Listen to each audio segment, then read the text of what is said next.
cara nak basuhnya macam biasa. Ambil sopa tu masuk dalam washing machine. Boleh tak masuk? Dan soalan saya, boleh tak masuk? Tak boleh, nak akak ke mana?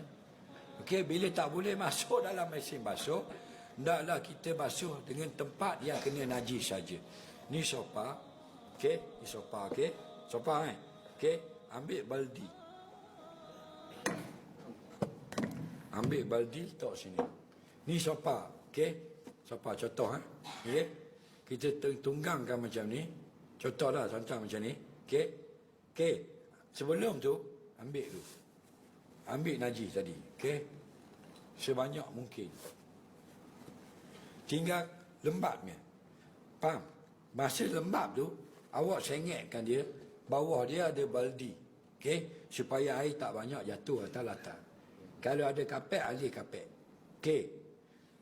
Cucur air sini. Cucur. Cucur tahu cucur? Okey, jepuk. Bang, cucur.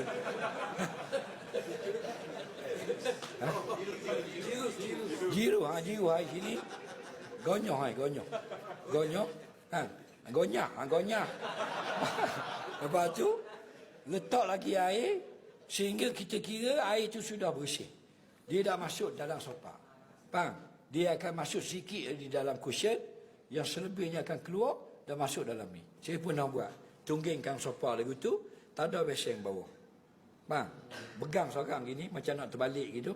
Faham? Cucur gitu. Kalau boleh akak, lapik beledi 2 tir gitu. Cukup mudah. Sebab kita nak akak berat luar. Tapi kalau boleh akak ringan, akak lebih senang. Faham?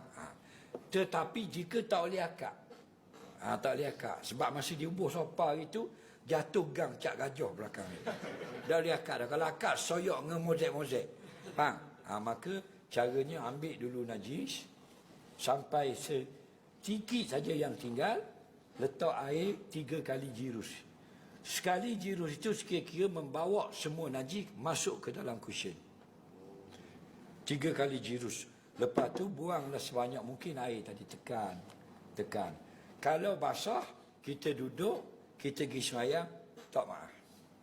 Kalau sudah kering, kau yang dhaif, dimaaf.